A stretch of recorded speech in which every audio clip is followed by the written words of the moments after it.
आज मैं बहुत ही खुश हूँ क्योंकि आज पूरे 11 साल बाद अमेरिका से मेरा दोस्त अपनी पढ़ाई पूरी करके वापस लौट रहा है।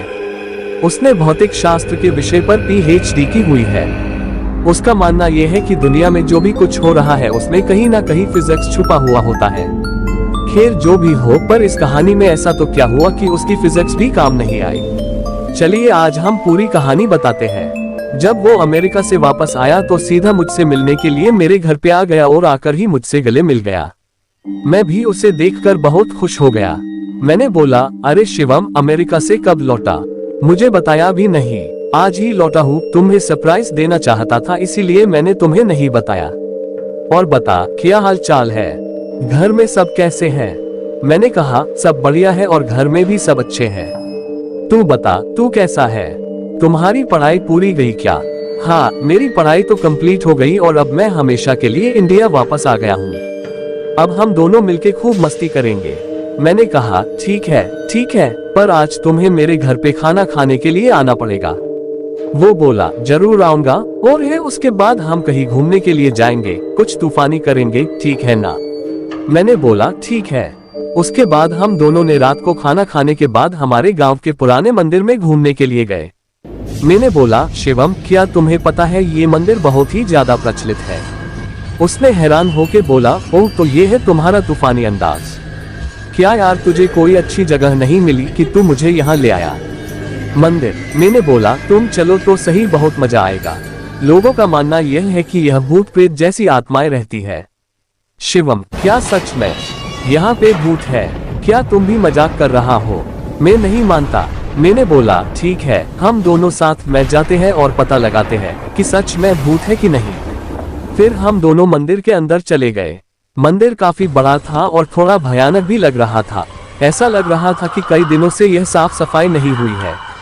फिर हमने मंदिर के पुजारी से बात की। पंडित जी, हमने सुना है कि यहाँ आसपास कोई भूत का निवास है, क्या ये बात सही है?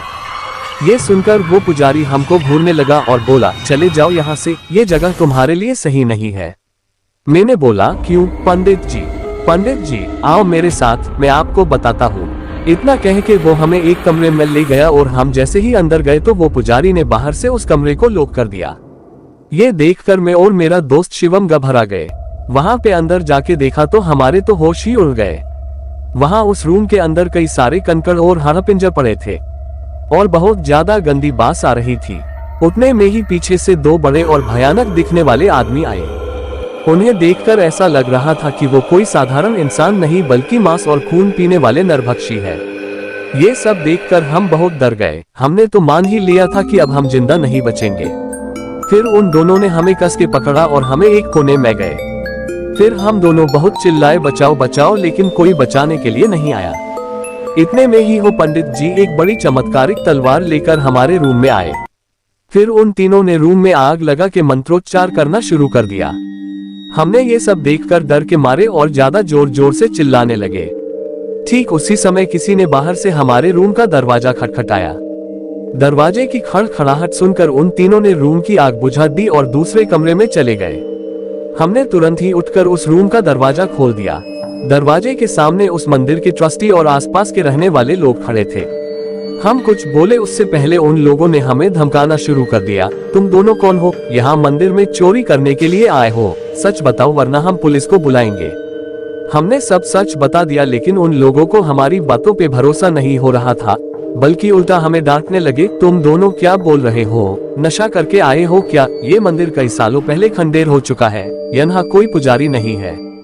अब चलो यहाँ से वरना हम पुलिस को बुलाएंगे। ये सुनकर हमारे तो होश ही उड़ गए, क्योंकि हमने अभी तक जो देखा वो कई इंसान नहीं बल्कि उनकी प्रेत आत्माएं ही। हम तुरंत ही मंदिर से बाहर निकल गए। बाहर निकलते समय मैंने मंदिर की खिड़की से अंदर देखा तो वो तीनों वहीं पे मौजूद थे और मुझे देखकर हंस रहे थे। मैं और मेरा दोस्त तुरंत बाइक लेके घर पहुंच गए। आज भी मैं उसके बारे में सोचता हूँ तो भी मेरा हृदय डर के मारे कांपने लगता है।